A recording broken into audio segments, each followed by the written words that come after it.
또 내가 보니 흰 구름이 있고 구름 위에 인자와 같은 이가 앉으셨는데 그 머리에는 금면류관이 있고 그 손에는 예리한 낫을 가졌더라.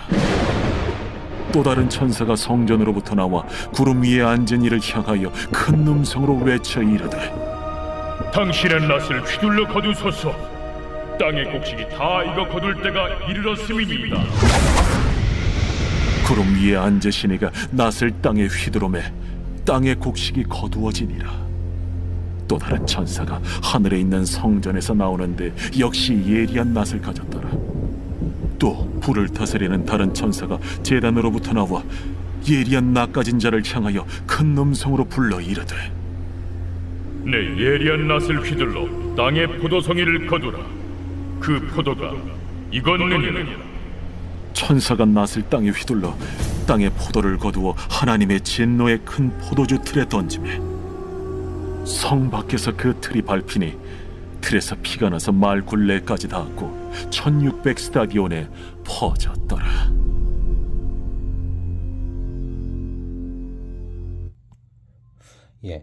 오늘 본문에 나오는 추수는 완성과 결실을 상징합니다. 그래서 성경에서는 종말을 추수에 비유합니다. 이 종말은 추수처럼 인생의 모든 것이 완성되고 최종 결실을 맺는 때라는 것이죠. 사람은 이 순간을 피할 수가 없습니다. 이 종말의 추수 때 사람은 두 부류로 나뉘게 됩니다. 구원받는 자는 알곡처럼 거두어지고 심판받는 자는 포도즙 틀에서 짓밟힌다라는 것이죠. 요한은 인자와 같으시니, 즉 예수님이 흰 구름 위에 앉으신 것을 보았습니다. 예수님은 금 면류관을 쓰시고 손에 예리한 낫을 가지고 계십니다. 그것이 14절이죠. 추수의 도구인 예리한 낫이 주님의 손에 들려있는 것은 주님이 종말의 때에 알곡을 거두시는 분이다라는 것을 보여줍니다. 예수님을 영접한 우리는 구원받은 하나님의 자녀인 줄을 믿으시기 바랍니다. 우리가 받은 구원은 종말의 때에 주님이 행하시는 알곡의 추수로 완성될 것입니다. 그날을 소망하며 구원받은 자로서 하나님이 기뻐하시는 삶을 살아갈 수 있기를 바랍니다. 이어서 15절에 보시면 성전에서 나온 천사는 주님께 낫을 휘둘러 땅에 곡식을 거두어달라 라고 요청합니다. 곡식이 다 익어서 거둘 때가 되었기 때문이죠. 하나님은 정하신 때에 맞추어서 구원 계획을 이루어 가십니다. 예수님도 때가 차면 이 땅에 오신 것이죠. 그리고 때가 차면 다시 오실 것입니다. 성도는 모든 일에 하나님의 때가 있다는 것을 인정해야 됩니다.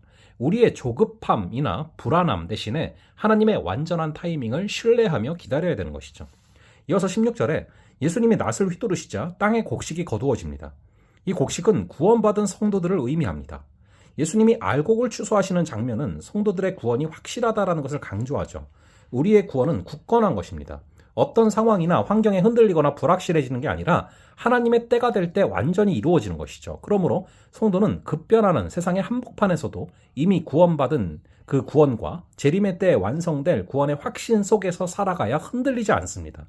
세상의 불확실함을 이기는 힘은 구원에 대한 확신이고, 그러한 자들이 세상의 빛과 소금의 역할을 감당할 수 있는 것이죠. 성전에서 나온 또 다른 천사도 손에 예리한 낫을 들고 있습니다. 불을 주관하는 천사는 그 천사에게 땅에 포도송이를 거두라고 명령합니다. 포도송이 추수는 곡식 추수와는 달리 하나님의 심판을 상징합니다. 종말의 때에는 구원은 물론이고 심판도 완성되는 것이죠. 끝까지 회개하지 않는 자, 끝까지 버티는 자, 끝까지 불법을 행하는 자는 심판의 낫을 피할 수가 없습니다. 공의의 하나님의 심판을 받는 것이죠. 그러므로 그리스도 밖에 있는 사람은 속히 회개하고 돌아서야 되는 것입니다. 천사가 낫을 휘둘러 땅의 포도를 거두어 하나님의 진노의 포도주 틀에 던져 밟으니 엄청난 양의 피가 흐릅니다. 그 피는 말 굴레에 닿을 정도였고 1600 스타디온, 즉 약 300km까지 퍼졌습니다. 이는 마지막 심판이 매우 극심하고 참혹하다라는 것을 보여줍니다. 300km면은 인천에서 거의 속초 정도까지 거리거든요. 엄청난 피가 흐른다는 것이죠. 이러한 심판을 피하는 유일한 길은 6월절 어린 양의 피를 의지하는 것입니다. 죄사함을 위해서 흘리신 주님의 피를 의지하지 않으면 결국 피의 심판에 처해진다는 것입니다. 하나님의 처절한 심판을 피할 수 있는 유일한 길은 예수의 보혈을 의지하는 것입니다. 우리가 그리스도의 보혈 아래 거할 때만 사망과 심판에서 구원받을 수 있고, 그분 안에서 영원한 생명과 구원을 얻으며 정의를 행하며 걸어갈 수가 있습니다. 지금이 바로 회개하고 하나님께 돌아올 마지막 기회이고, 주님의 은혜를 받아들이는 것이야말로 심판을 피하는 유일한 길임을 믿고 걸어가는 귀한 하루 되시기를 바랍니다. 잠시 기도하겠습니다. 아버지 하나님, 구원의 추수와 심판의 포도주 틀이 있음을 바라봅니다. 우리가 우리 주님께서 우리를 붙잡아 주시는 것을 잊지 말고 걸어가게 하시고 특별히 예수의 보혈 아래 거할 때만 그 피의 심판을 피할 수 있음을 잊지 말게 하여 주시옵소서. 끝까지 버티고 끝까지 불법을 행할 때 그 심판이 너무나 참혹하다라는 것을 잊지 말게 하시고 하나님의 뜻 안에 하나님이 기뻐하시는 사랑 안에 하나님이 기뻐하시는 그 정의 안에 거하며 걸어가는 오늘 하루 되게 하여 주시옵소서. 감사드리고 이 모든 말씀을 주 예수 그리스도의 이름으로 기도합니다. 아멘. 그럼 또 다음번에 뵙도록 하겠습니다.